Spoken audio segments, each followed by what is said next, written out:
ഇറ്റലിയിലേക്ക് migrate എന്താ ചെയ്യാ? ഈ പാർട്ട് ടൈം ജോബൊക്കെ ഇറ്റലിയിൽ കിട്ടുമോ? ലാംഗ്വേജ് അപ്പം ഇറ്റാലിയൻ തന്നെ ആയിരിക്കില്ലേ? ഇങ്ങനത്തെ ചോദ്യങ്ങൾക്കൊക്കെ ഉത്തരമാണ് ഇന്നത്തെ വീഡിയോ. ഇറ്റലിയിലേക്ക് മൈഗ്രേറ്റ് ചെയ്യണമെങ്കിൽ നമുക്ക് ഒന്നെങ്കിൽ ഒരു സ്റ്റുഡൻറ് വിസ എടുക്കണം, അല്ലെങ്കിൽ ഒരു ജോബ് വിസ എടുക്കണം. അപ്പോൾ സ്റ്റുഡൻറ് വിസയ്ക്ക് എങ്ങനെ അപ്ലൈ ചെയ്യണേ നമ്മൾ ഓൾറെഡി പറഞ്ഞിട്ടുണ്ട്, കാണാത്തവർ പോയി കാണുക. ജോബ് വിസയ്ക്ക് അപ്ലൈ ചെയ്യലിൽ ഇത്തിരി മെനക്കെട്ട പണിയാണ്, പക്ഷെ കിട്ടില്ലെന്നൊന്നുമില്ല കേട്ടോ. നമുക്കിവിടെ ഓൾറെഡി ഒരു ജോബ് കിട്ടി, അതുപോലെ ആ കമ്പനി നമുക്കൊരു കോൺട്രാക്ട് തരികയാണെങ്കിൽ ജോബ് വിസ കിട്ടാൻ കുറച്ചുകൂടെ എളുപ്പമായിരിക്കും.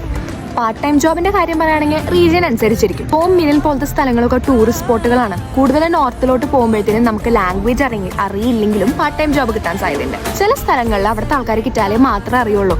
ഇറ്റാലിയൻ അറിയാവുന്ന ആൾക്കാർക്കായിരിക്കും കൂടുതൽ പ്രിഫറൻസ് ഉണ്ടാവുക. ഇറ്റാലിയൻസിന് സെക്കൻഡ് ലാംഗ്വേജ് ഇറ്റാലിയൻ കഴിഞ്ഞാൽ പിന്നെ ഫ്രഞ്ചും ജർമ്മനും ഒക്കെയാണ്.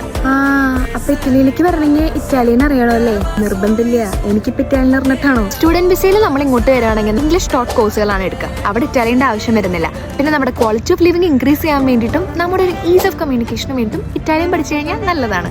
പക്ഷെ ജോബായിട്ട് വരികയാണെങ്കിൽ എന്താണ്, നമുക്ക് ലാംഗ്വേജ് വേണം. ബിക്കോസ് ജോബ് സെക്ടർ എന്ന് പറഞ്ഞാൽ ഡെയിലി ബേസിസിൽ നമുക്ക് കമ്മ്യൂണിക്കേഷൻ ആവശ്യമാണ്. ഇവിടെ എല്ലാവർക്കും ഇറ്റാലിയനാണ് അറിയാം, അതുകൊണ്ട് തന്നെ ഇറ്റാലിയൻ അറിയണം. പക്ഷെ ഇവിടെ വന്ന് നോർമലി പഠിക്കാൻ റെഡി ആണെങ്കിൽ ഒക്കെ സെറ്റാണ്. അപ്പം ഇനി കൂടുതൽ വീഡിയോസ് ആയിട്ട് വരുന്നവരെ ബൈ.